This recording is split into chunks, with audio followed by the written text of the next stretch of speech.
영혼은 주님만 뿐입니다. 제 영혼은 주님만으로 확정되었습니다. 그러니 저는 주님만 바라볼 것을 굳게 맹세합니다.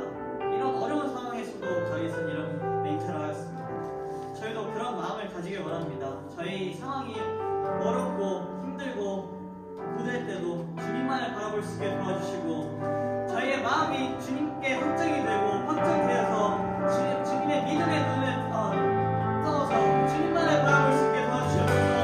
주님, 저희가 어떤 어려운 상황에서도 주님을 배반하지 않고 주님만을 바라볼 수 있는 용기를 주시옵소서. 주님, 저희가 약한 존재라 주님께 잘못된 짓을 할 때도 많고 주님께 멀어질 때도 많습니다. 하지만 그럴 때마다 저의 마음을 달아주시고 저의 마음을 주님께 확정되게 하여 주시옵소서. 저희 이 기도 제목을 놓고 주님께 간절히 기도하도록 하겠습니다. 주여!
기도드리겠습니다. 사랑과 은혜가 풍성하신 하나님 아버지, 지난 한 주도 저희를 지켜주시고 오늘 이 자리에 모여 예배하게 하시니 감사드립니다. 깊어가는 가을 속에서 주님의 섭리를 느끼며 주님의 사랑을 묵상하게 하시니 감사드립니다. 이 계절을 지나며 떨어지는 나무니까 서늘해지는 바람 속에서 저희의 연약함과 주님의 영원하심을 깨닫게 하시고 삶의 순간순간마다 주님의 은혜가 더욱 풍성하게 우리가 깨달을 수 있도록 인도하여 주시옵소서. 한 주간의 삶을 돌아보며 기도합니다. 한 주간의 일상 속에서 주님의 뜻을 온전히 따르지 못한 저희의 연약함을 불쌍히 여겨주시옵시고, 이 시간 저희의 마음이 정결해져서 주님 앞에 온전히 나아갈 수 있게 하시며 저희의 삶이 주님께서 기뻐하시는 삶으로 변화되게 하여 주시옵소서. 우리 필리 뉴라이프 선교교회가 세상의 빛과 소금이 되어 주님의 사랑을 세상에 전하고 구원의 통로가 되게 하여 주시옵소서. 진리의 말씀 위에서 든든히 서서 주님의 뜻을 이루며 주님을 닮아가는 공동체가 되게 하여 주시옵소서. 보이지 않는 곳에서 이 교회를 섬기는 모든 이들에게 힘과 은혜를 더하여 주시고, 또 주님을 위해서 일할 때 더욱 기쁨으로 충만하게 하여 주시옵소서. 특히 다음 세대들이 믿음 안에서 자라나 주님의 뜻을 구하는 사람들이 되게 하시고 복음의 빛을 전하는 사명자로 자라나도록 주님의 은혜를 부어주시옵소서. 말씀 전하시는 목사님께 성령의 능력과 지혜를 더하여 주시고 선포되는 말씀이 저희의 마음에 새겨져 주님의 뜻을 깨닫는 시간이 되게 하여 주시옵소서. 말씀을 통해 삶의 지혜를 얻고 새로운 결단으로 세상 속에서 주님의 뜻을 실천하는 믿음의 사람으로 살아가게 하여 주시옵소서. 각자의 자리에서 주님을 섬기는 모든 손길을 기억하여 주시고 주님의 은혜가 넘치는 삶을 살게 하여 주시옵소서. 이 모든 말씀을 우리 주 예수 그리스도 이름으로 기도드렸습니다. 아멘.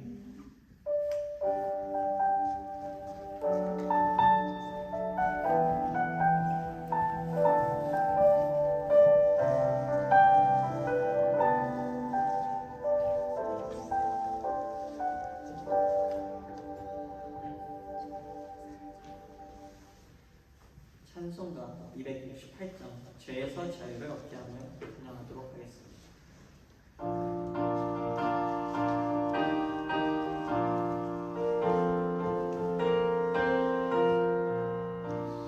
죄에서 자유를 얻게 하는 보혈의 능력 주의 보혈 시험을 이기고 승리하니 참 놀라운 능력이로다.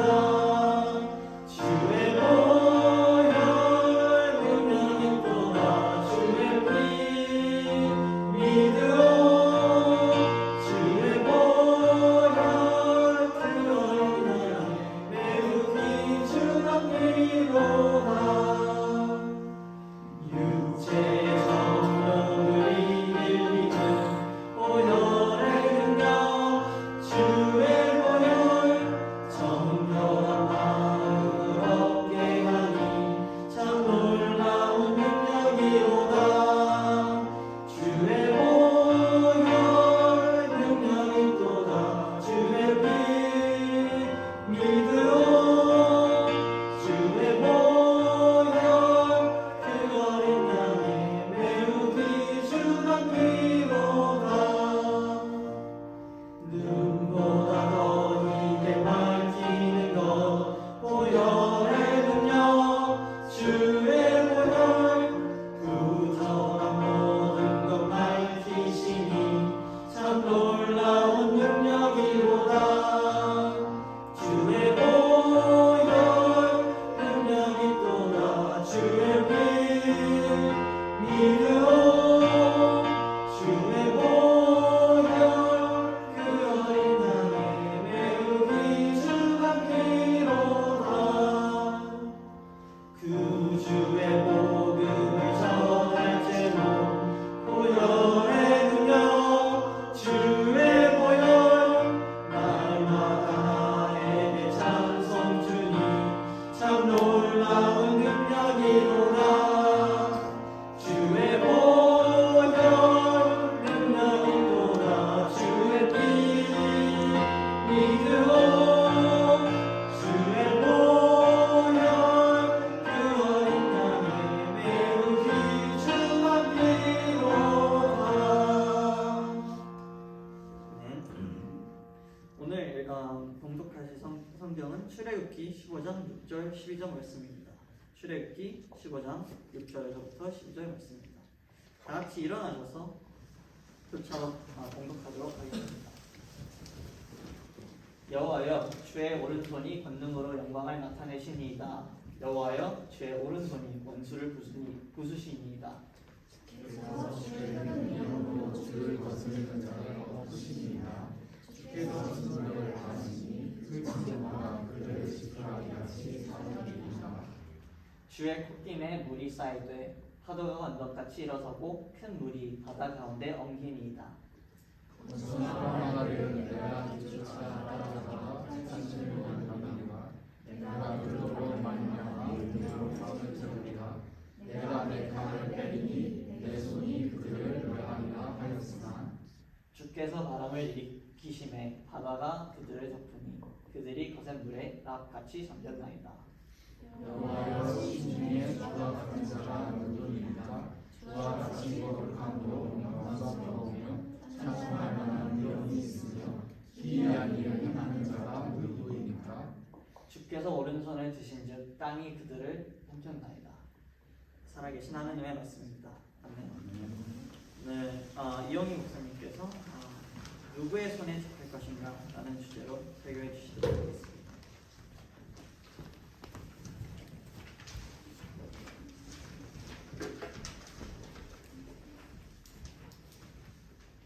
네, 할렐루야. 감사합니다. 오늘 수강 찬양 팀원들에게 박수를 한번 격려할까요? 너무 열심히 수고해주셔서 감사합니다. 네. 우리가 지금 계속해서 출애굽기 강해를 하고 있습니다. 출애굽기 강해.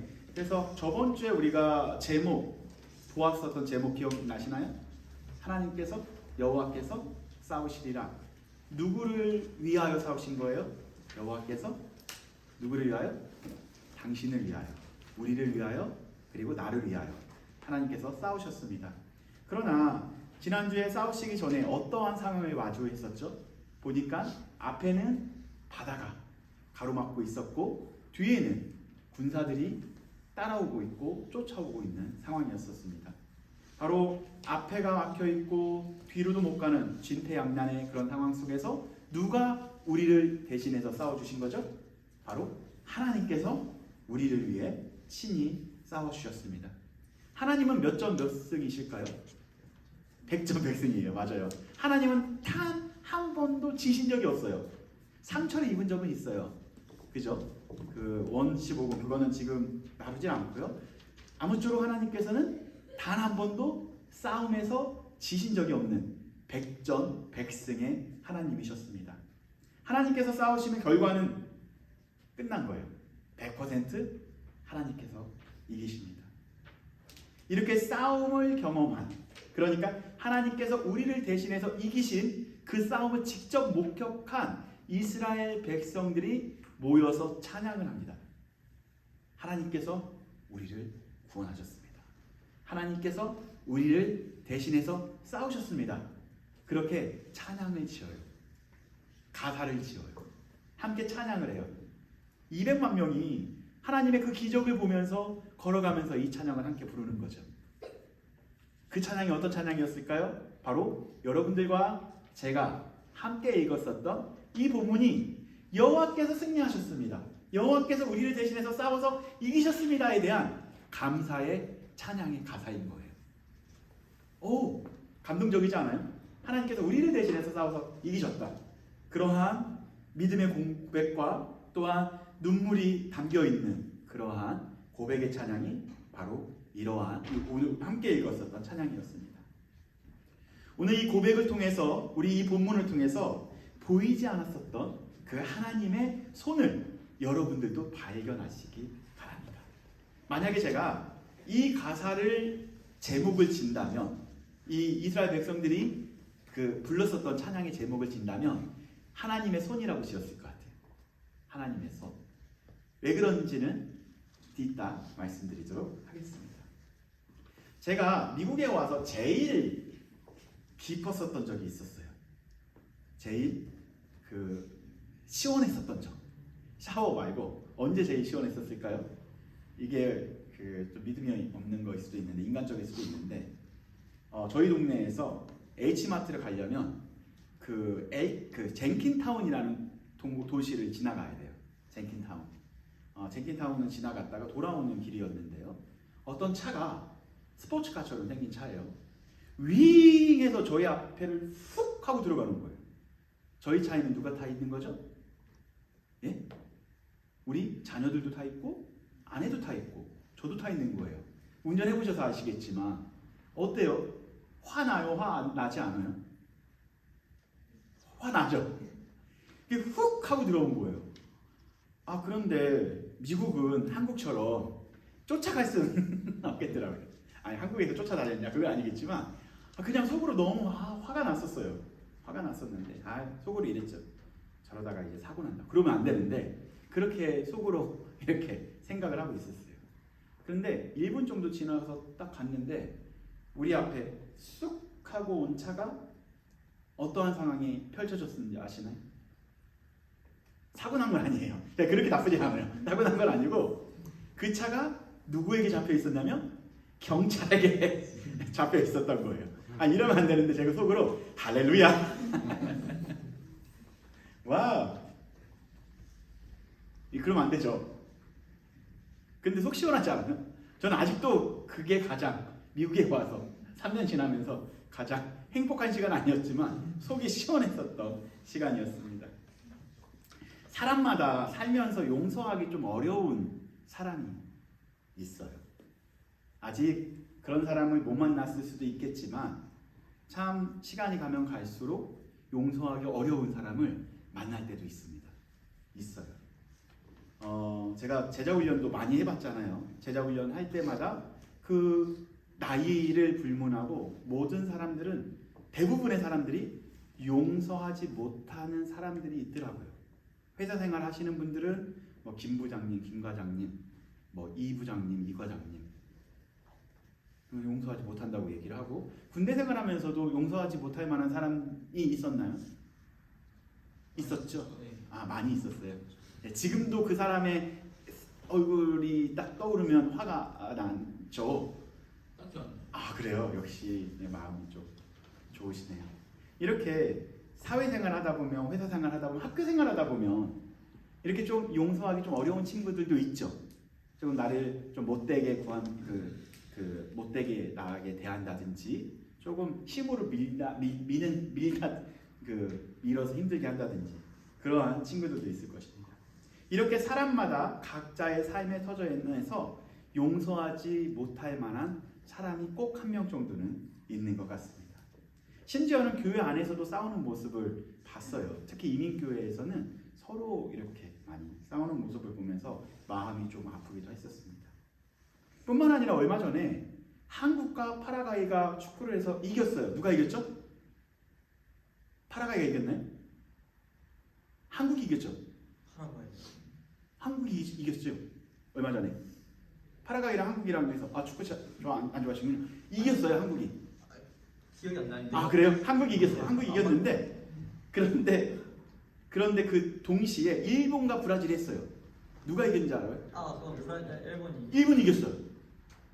그런데 그 두 가지 장면을 보면서 한국이 파라과이를 이겼는데 마치 진 것 같은 기분. 왜? 일본이 브라질을 이겨서. 한국의 대부분의 사람들은 일본에게 지는 건 싫어해요. 그죠? 한일전. 한국이랑 일본이랑 축구하면 누가 이겨야 돼요? 한국이 이겨야죠. 말싸움도 일본 사람들이랑 해서 지면 안 되는 게 우리의 민족성인 것 같습니다. 왜 그럴까요? 원수와 같았던 그러한 시간이 있었잖아요. 일본이 우리 한국인들을 힘들게 했었던, 압제했었던 그런 역사적인 아픔이 있었기 때문에 그렇습니다. 바로 이스라엘 백성들, 지금 몇만 명이 지금 출애굽을 하고 있다고 했죠? 아이들까지 포함해서 200만 명이 지금 함께 출애굽을 하고 있습니다. 이들에게 있어서 원수와 같은 사람들이 있었겠죠. 누구였었을까요? 바로 애굽의 사람들, 이집트의 사람들. 그 사람들을 뭐라고 부르냐면, 오늘 본문에서도 명확하게 모세가 이야기를 해요. 그 사람들에 대해서 뭐라고 이야기하고 있냐면요, 9절을 보게 되면 이렇게 나와 있습니다. 맨 처음에 뭐로 시작해요? 원수가로 시작합니다. 이건 찬양이라고 했어요. 막 더 신나게. 그런데 누가? 원수가. 이스라엘 백성에게 있어서 누가 원수였어요? 애굽이 원수였었어요. 그죠? 그러한 원수가 있었습니다. 여기서 말하는 이 원수라는 것은 군대 가면 배우는 거예요. 저도 훈련 4주밖에 받지 못했지만 제일 많이 들었었던 단어가 주적이었어요. 그렇게 가르치더라고요. 우리의 주적은 누구? 네, 북한이요. 그렇게 많이 배웠어요. 그래서 제일 많이 들었었던 단어가 주적. 전쟁 용어에서 쓰는 이 원수의 단어가 그 단어입니다. 보시면 원수라는 단어는 히브리어로 주적을 이야기할 때 쓰는 단어예요. 적군, 대적, 주적이 바로 이 원수라는 거죠. 단순히 감정적으로 나를 힘들게 했어가 아니라 정말로 싸워서 이겨야 할 대상이, 주적이 누구였다고요? 이집트 백성이었습니다. 이 단어는 14장에 하나님께서 싸우신다 했고 15장에서는 그 싸움을 이긴 하나님께 찬양하는 장면입니다. 이 원수들이 말하는 것을 보면 진짜 나쁘다라는 것을 우리는 알게 됩니다. 뭐라고 이야기하냐면 9절만 계속 보게 되면 이 사람들이 얼마나 나쁜 사람들이냐면, 애굽 사람들이 이스라엘 백성들을 어떻게 보았는지가 중요해요. 어떻게 취급했을까요? 430년 동안 이렇게 취급했습니다. 볼까요? 원수가 말하기를 뭐래요? 내가 뒤쫓아 따라잡아 뭐래요? 탈취물을 나누리라. 이스라엘 백성들을 애굽 사람들이 뭘로 여긴 거예요? 430년 동안? 여기서 탈취물을 나눈다라는 게 이스라엘 백성들이 가져간 거를 나눈다는 얘기가 아니잖아요. 이스라엘 백성들을 뭘로 보고 있는 거예요? 탈취물로 보고 있는 거예요. 탈취물. 애굽 사람들이. 와, 충격적이지 않아요? 몇 년 동안? 430년 동안 탈취물로 보았다라는 거죠. 이 단어를 보게 되면 사실 그 샬랄이라는 단어를 써요. 이 단어가 샬랄이라는 단어가 강탈한 것, 전리품. 그러니까 전쟁에서 자기네들이 얻은 것, 물품, 물건. 그러니까 다시 말해 전쟁에서 이긴 물품으로 본 거예요. 물건으로 본 거예요. 누구를? 이스라엘 백성들을 탈취물로 본 거예요. 인간으로 보지도 않았던 거죠. 와, 나쁜 놈들 아닌가요? 그들은 노예를 넘어 그 사람들을 존재를 물건으로 보고 탈취물로 보고 있었다라는 거죠. 세상을 살면서 가장 기분 나쁠 때가 뭔지 아시나요? 회사 생활하면서 가장 기분 나쁠 때가 언젠지 아세요? 현타가 올 때 언젠지 아세요? 상사들이 우리를 대할 때 소모품으로 볼 때. 그럴 때가 있지 않나요? 사회생활 하시면서. 학교 생활은 그러진 않겠죠. 근데 회사 생활을 하다 보면 잘 쓰다가 버리면 되지. 그러니까 좋은 그 실적 나오게 한 다음에 나중에는 소모품이 돼서 다 달면 그냥 버리면 되지 라고 생각하는 회사들도 있어요. 생각보다 많을 거예요. 여러분들이 취업하고 그렇게 가고 싶어 했었던 환상의 직업, 직장에서도 그런 일이 이루어질 수도 있다라는 거죠. 너무 속상하지 않아요? 최소한 이집트 백성들이 이스라엘 백성들이 그렇게 돼 있다라는 거예요. 제가 그래서 이 설교를 준비하면서 세상을 살면서 한 4단계 정도로 나눌 수 있겠다라는 생각을 해봤어요. 그래서 나눠봤거든요. 첫 번째 어떤 단계냐면 따라해 볼까요? 소모품. 뭐라고 대한다고 인간을 대할 때? 소모품. 소모품으로 대하는 때가 있습니다. 영어로는 어떻게 해요? consumable 얘기라고 합니다. 필요할 때만 쓰고 버리는 존재. 그게 소모품이죠. 그렇게 대하고 그렇게 사용하고 대하는 사람들도 있다는 거예요. 세상에는. 속상하죠. 생각보다 세상이 아름답지 않네요. 그죠? 가치보다 효율을 중요하게 하고 사람을 기능으로만 평가해요. 그래서 소모품 중에서도 쓸만한 물건만 취급을 하잖아요. 그게 세상의 원리라는 거예요. 조금 더 잘 쓸 수 있는 소모품을 누구 선택하면 될까? 그거에 대한 가치로서 사람은 쓸 때가 있다는 거죠. 세상의 원리가 그렇다라는 거예요. 속상하지만 이게 현실이에요. 현실. 두 번째는 뭐냐면 그래도 소모품보다 조금 더 좋게 쳐주는 게 있어요. 뭘까요? 따라해볼까요? 수단. 사람을 툴로 여길 때가 있어요. 툴. 뭐 비슷하긴 하지만 그래도 소모품보다 툴은 훨씬 더 오래 가요. 그죠? 좀 더 오래 갑니다. 소모품은 쓰다 보면 금방 닳아요. 그럼 버리는 게 소모품이라면 툴은 계속 쓸 수 있는 거예요. 그것보다는 조금 더 가치가 있겠죠. 조금 더 비싸겠죠. 그렇게 사람을 대한다는 거예요. 조금 더 오래 갈 수 있는 사람들. 툴로 여긴다는 거죠. 목표를 이루기 위해서 그 사람을 도구화시키는 것이 툴입니다. 그래서 사람을 이용해서 자기가 원하는 것을 이루는 것이 바로 사람을 툴로 대할 때 쓰이는 표현인 것 같아요. 이거 할 때마다 되게 좀 속상했어요.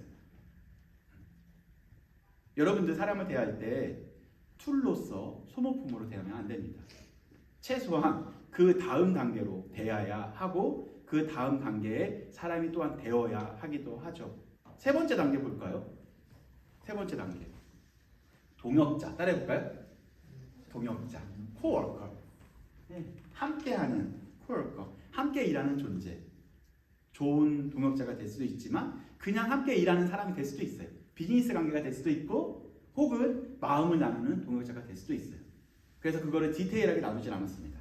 함께 일하는 사람을 뭐라고 한다고요? 코워커. 그죠?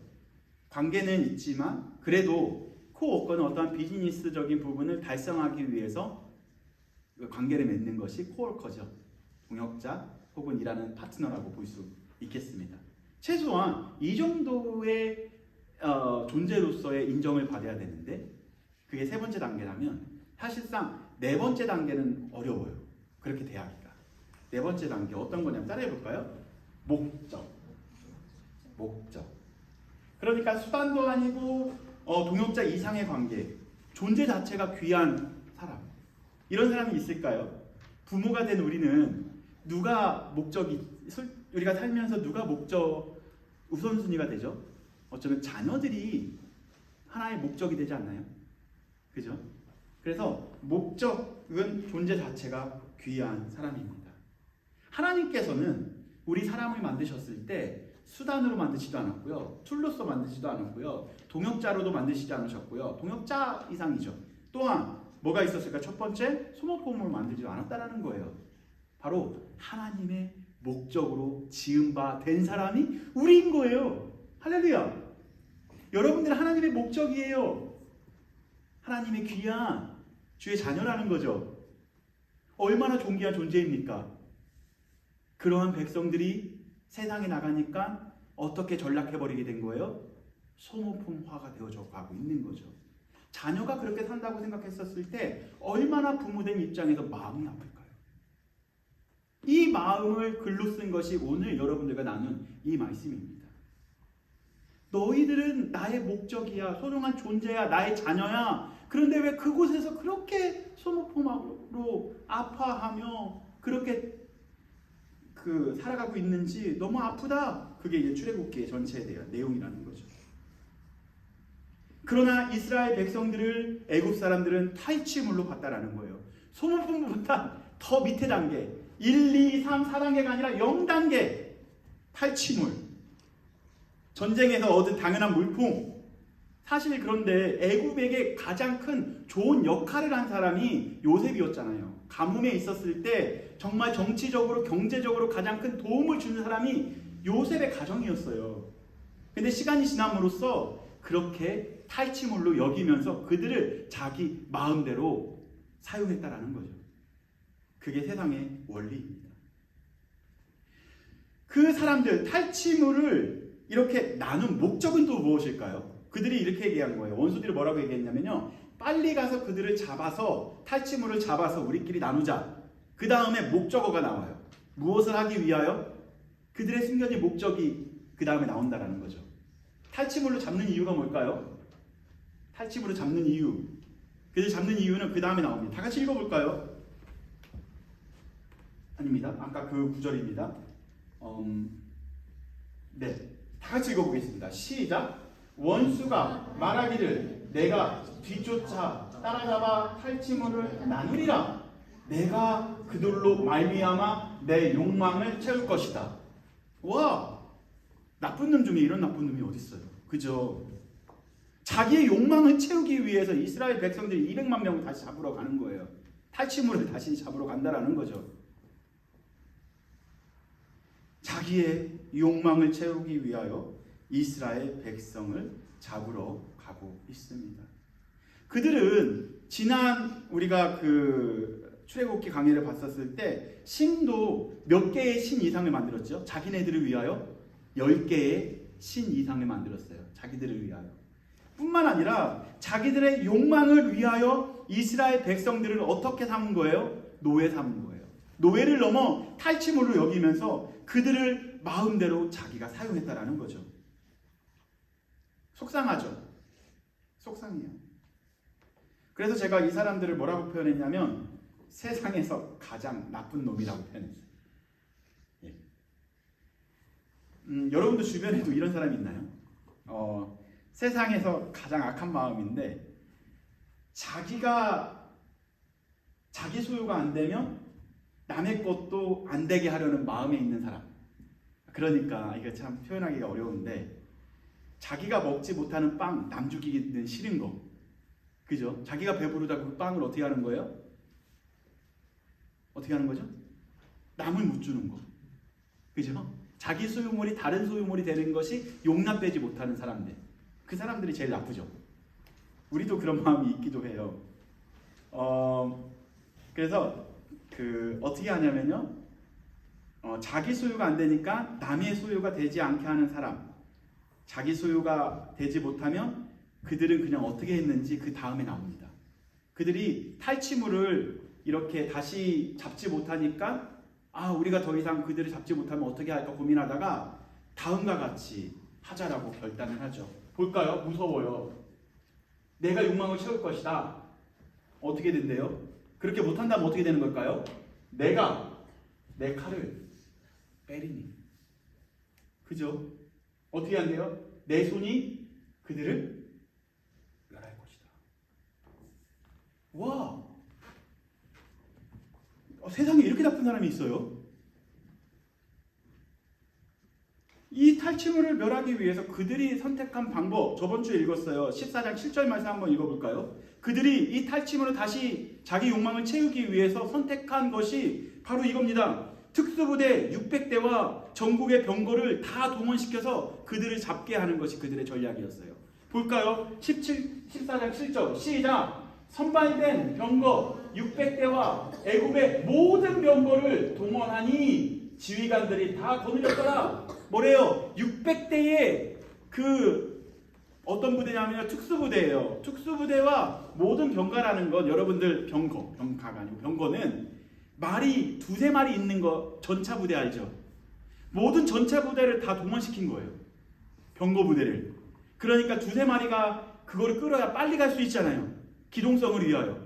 그래서 기동부대 전국에 있는 그 기동부대 병거와 그리고 특수부대 600대를 동원해서 누구를 잡으러 가는 거예요? 200만 명의 탈취물을 잡으러 가게 됩니다. 생포하던지 어떻게 하래요? 죽이던지. 이게 바로 세상의 방식이에요. 이것이 바로 세상의 방법이라는 거죠. 그런데 이렇게 세상에서 그때 당시 가장 강했었던 부대와 모든 병거 부대는 어떻게 되었을까요? 여러분들 이거 읽으면서 좋아하시면 안 돼요. 그래도 한번 읽어봅시다. 출애굽기 14장 28절을 읽어보도록 하겠습니다. 시작!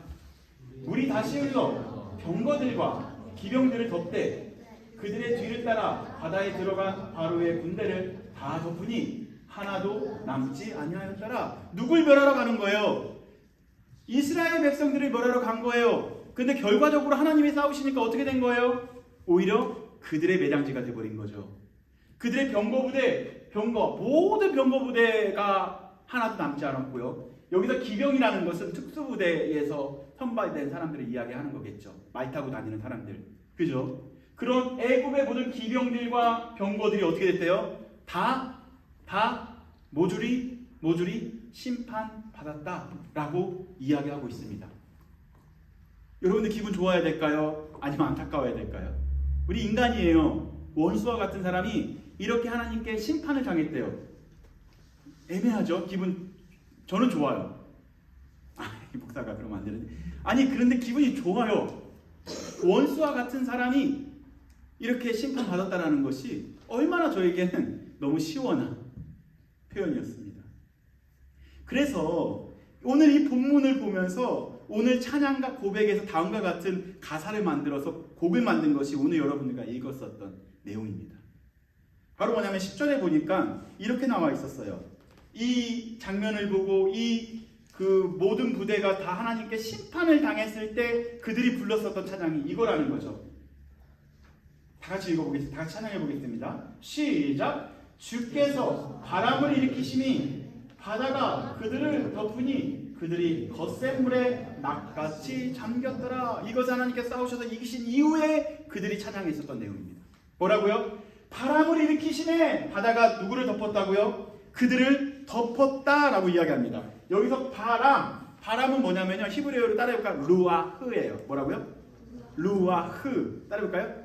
루아흐. 이거는 보통 언제 쓰냐면요, 성령. 여러분들에게 생기를 불어넣으셨을 때 그렇게 표현할 수 있는 표현이 그겁니다. 하나님께서 성령으로 말미암아 바람으로 말미암아 어떻게 하신 거예요? 어떻게 했다고요? 바다가 그들을 덮으니 그들의 겉샘물에 납같이 잠기었더라. 이것은 어떻게 됐을까요? 하나님의 영으로 말미암아 공의의 하나님께서 그들을 심판하셨던 내용이 담겨져 있는 거죠. 얼마 전에 제가 한 2년 전인가요? 에즈베리를 다녀왔었어요. 에즈베리에 어떤 일이 있었냐면 에즈베리 대학교라는 대학교가 있습니다. 시골에 있는 굉장히 작은 대학교예요. 그때 저도 들어가 보니까 항상 몇백 명이 함께 예배를 드리는데 모든 학생들이 돌아가고 나서 약 19명인가요? 한 20명 가량이 남아 있었어요. 그렇게 해서 간절히 기도하고 있는데 성령이 그들에게 임하는 경험을 하게 됩니다. 20명 정도가 다 다른 곳에서 기도하고 있었는데 동일한 하나님을 경험한 거예요. 어떠한 하나님이었을까요? 제가 가서 들었을 때 제일 먼저 들었었던 단어는 이 단어예요. 이것만 기억하시면 돼요. 쉬운 단어예요. 네. 제가 그 단어만 알아서 그것만 기억나는지는 모르겠지만 어떤 단어였냐면요. 스윗하신 성령님이었어요. 뭐라고요? 스윗하신 성령. 이 성령의 역사가 퍼스널하게도 역사하세요. 퍼스널. 개인적으로도 역사합니다. 그러나 기독교 역사를 보게 되면 공동체적으로도 역사하기도 해요. 이러한 성령의 역사가. 그날은 그 공동체에게, 그 교회에게 성령의 역사가 있었던 거예요. 어떠한 모습으로? 스위트 성령의 모습으로 그들에게 임재하신 거죠. 다 다른 곳에서 기도하고 있었지만 스위트하신 하나님께서 우리를 위로하시는구나. 이제 막 20살 된 그들에게 너희들 잘하고 있다. 그래, 힘들었지? 내가 함께 하면서 그러한 말씀을 하시면서 그들을 위로하시는 그런 성령님을 경험했다라는 거죠. 몇 년 전에? 2년 전에. 아멘. 이러한 스위트한 성령님을 여러분도 경험하시길 권면드립니다. 그런데 그때 이즈베리에서 스위트하신 하나님이 임재하셨다면 지금 이때 당시에는 어떠한 하나님이 역사하신 거예요? 공의의 하나님, 심판의 하나님이 역사하신 거죠. 그죠? 그래서 바람을 보내주셔서 이스라엘 백성이 아니고 원수들을 심판하십니다.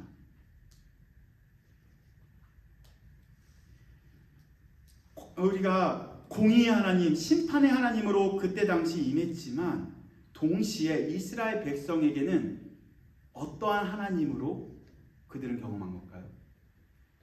공의의 하나님, 심판의 하나님이 아니고요. 따라해 볼까요?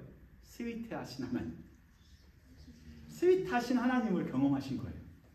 그래서 그 28절을 함께 읽어보고 이어서 29절 한번 읽어볼게요. 28절 다 같이 읽어보겠습니다. 시작!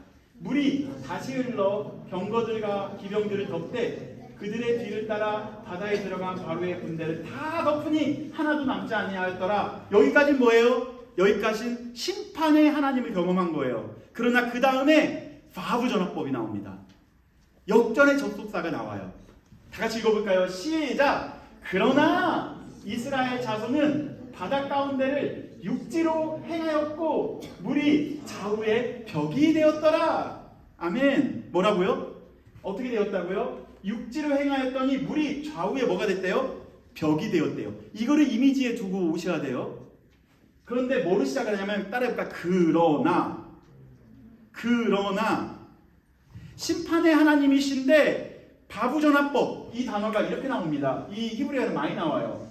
바브가 그리고 더불어 그리고 나서라는 단어가 계속 반복되는데요. 이때는 언제 쓰이냐면 쭉 오다가 갑자기 핸들을 팍 틀었을 때 전환했을 때 쓰는 표현이 바브전화법을 종종 써요. 다시 말해 이젠 심판의 하나님으로 보여줬는데 갑자기 이스라엘 앞에서 하나님께서 방향을 틀어버린 거죠. 그러나로 심판의 하나님이 아니시고 이스라엘 백성 앞에서는 어떤 하나님으로 바꾸신 거예요? 스위트한 하나님으로 바꾸신 거예요. 할렐루야. 이 땅에서 하나님은 공의로우신 하나님 맞아요. 심판의 하나님 맞아요. 그러나 우리에게 있어서는 그 하나님이 스위트하신 하나님인 거예요. 그렇게 여러분들에게 다가온다라는 거죠. 그래서 저는 이거를 역전의 전환법, 역전의 접속사로 해석하면서 읽습니다. 쉽게 말해서 이 찬양 속에서 이 스위트한 하나님을 여러분들도 한번 상상을 해보십시오. 하나님이 손이 지금 백성을 살리시겠다고 어떻게 했냐면요. 지금 몇만 명이 지금 지나가고 있어요. 200만 명이 지나가고 있어요. 200만 명이 그 시간에 지나가려면 최소 200m에서 300m의 폭을 확보해야 돼요. 다시 말해 하나님의 손이 지금 어떻게 하고 있는 거예요? 볼까요? 한쪽 손은 이쪽, 한쪽 손은 이쪽. 이렇게 해서 골반이 멈추지 않아요. 예, 한쪽 손은 어느 쪽? 이쪽. 한쪽 손은 이쪽. 뭐를? 벽을 만든 거예요. 손으로 하나님이 직접 벽을 만든 거라고요.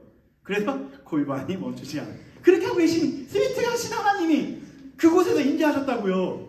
누구 살리려고? 자기 백성, 하나님의 백성, 이스라엘 백성 살리려고 그렇게 직접 손으로 그 바다를 막아버리십니다. 200m, 300m 되는 너희들 빨리 지나가. 이스라엘 백성에게는 스윗하신 하나님이었습니다. 애굽에게는 심판할 하나님이었다는 거죠.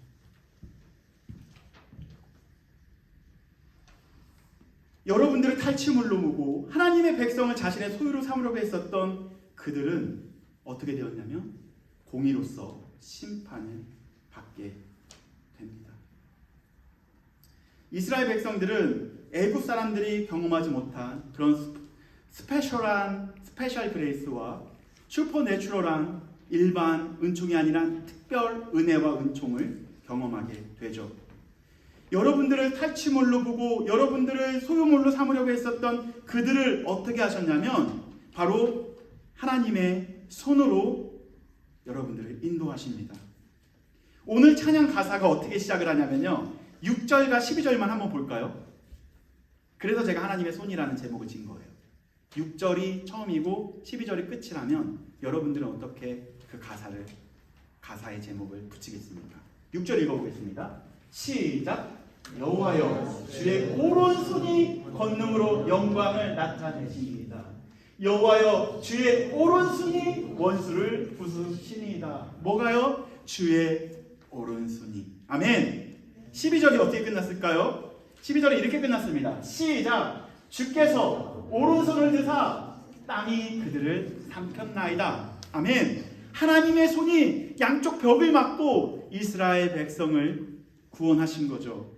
이 손이라는 단어는 출애굽기에 매우 중요한 이미지 단어입니다.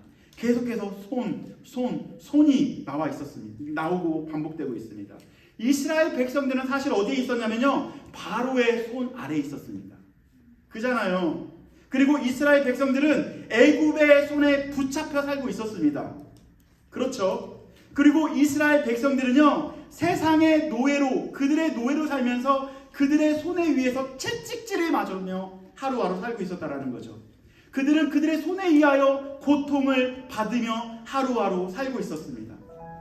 결국 이스라엘 백성들은요, 그들의 손은 어떠한 삶이었냐면 고역으로 인해 이스라엘 백성들의 손조차 찢어지고 갈라지고 채찍으로 인한 상처가 날 수밖에 없는 그런 존재였었어요. 최소 60만 명 이상은 채찍에 상처난 손을 가지고 살고 있었다라는 거죠. 노동으로 인해서 거친 손, 아픈 손, 찢긴 손, 원수들에 인해서 맞은 손, 상처난 손, 그러한 손을 살고 있었다라는 거죠. 더 깊이 들어가면 우리라는 존재도 동일합니다. 세상 속에서 살면 우리는 어쩔 수 없이 세상이 원하는 일을 할 수밖에 없는 존재입니다. 그들이 시키는 노역과 채찍에 순종하며 살 수밖에 없는 불가피한 존재라는 거죠. 그러나 우리는 동일한 일을 하면서도 우리가 바뀌어야 되는 마인드, 우리가 바뀌어야 하는 생각이 있습니다. 그것은 바로 우리의 정체성이 무엇인가에 대한 질문인 거죠. 우리는 여전히 이 땅에 살고 있지만, 애굽에 살고 있지만, 세상 속에 살고 있지만, 우리를 잡고 계시는 그 손이 무엇인지, 우리를 이끄시는 그 분이 누구신지, 우리를 붙잡아 주시고 우리를 이끄시는 손은 세상의 손이 아닌, 바로의 손이 아닌 하나님이라는 사실을 잊어서는 안 된다는 거죠. 그것이 우리의 정체성입니다. 우리는 이 세상에 살고 있지만 궁극적인 하나님의 자녀입니다. 왜 그럴까요? 홍해가 앞을 가리고 있고 애국 군대가 우리를 죽이려고 쫓아오고 있을 때 하나님의 양손은 바다를 막으셨습니다. 그들이 이스라엘 백성을 덮지 못하도록 하나님께서 보호하신 거죠. 보호하신 그 손이 시간이 지나면서 하루 이틀 지나고 나다 보니까 몇천 년이 지나고 나서 지금으로부터 2000년 전에 그 손을 가지고 하나님께서는 직접 십자가에 올라가십니다. 그리고 우리를 보호하신 그 손을 원수의 손에 내어 드립니다. 원수의 손에 우리가 찢겨야 될 그 손이 이젠 하나님이신 예수 그리스도께서 직접 손이 찢기십니다. 못 박힌 그 손으로, 찢기신 그 손으로 우리를 구원하셨다는 거죠. 왜? 여러분들을 자녀 삼으시려고. 아멘. 이사야 선지자가 이렇게 이야기합니다.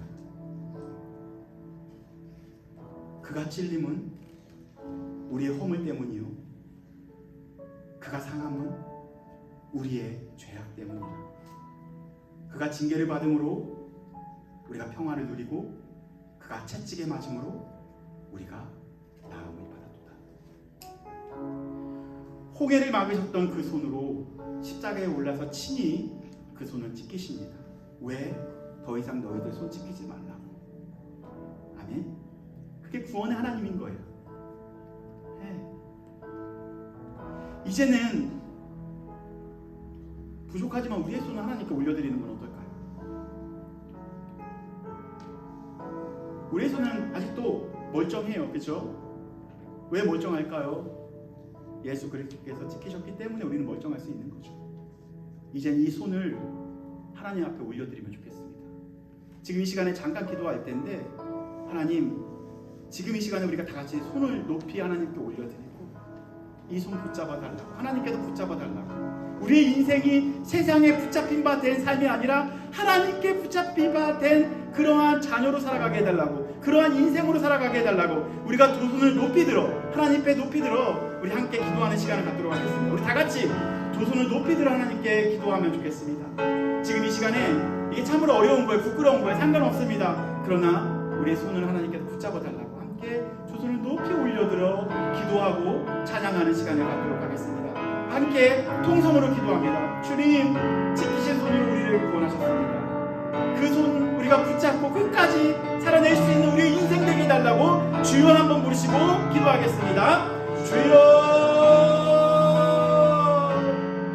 할렐루야. 주여 아버지 감사합니다.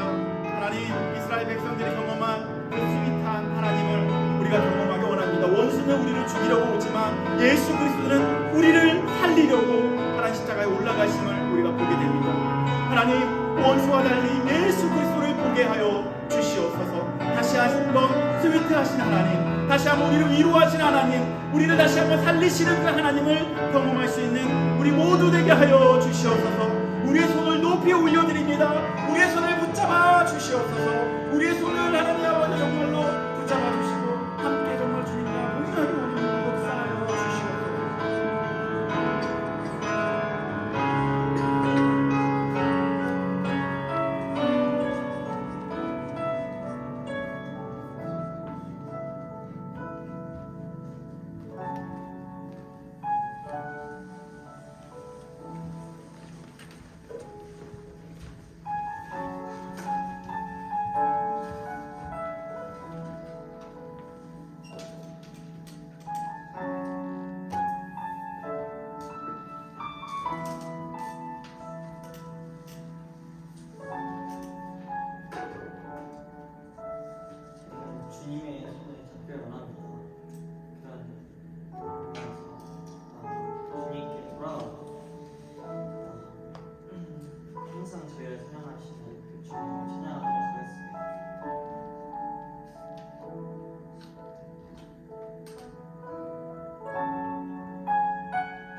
수요일마다 유펜 바이블 집회가 진행되고 있습니다.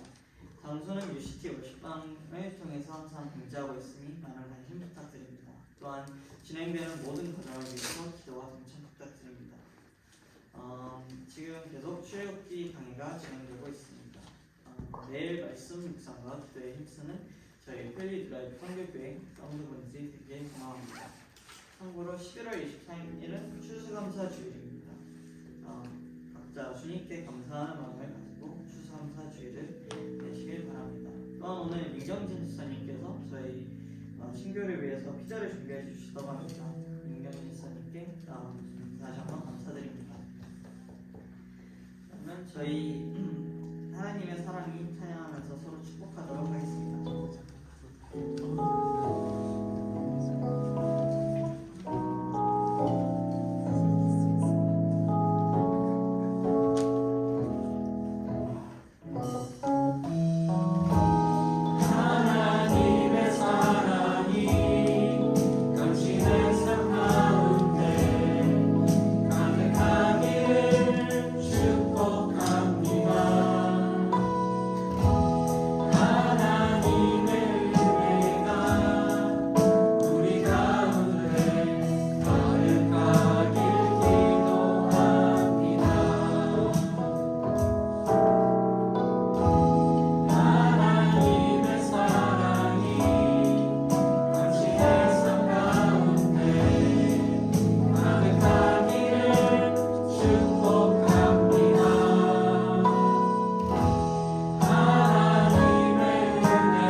지금은 우리 주 예수 그리스도의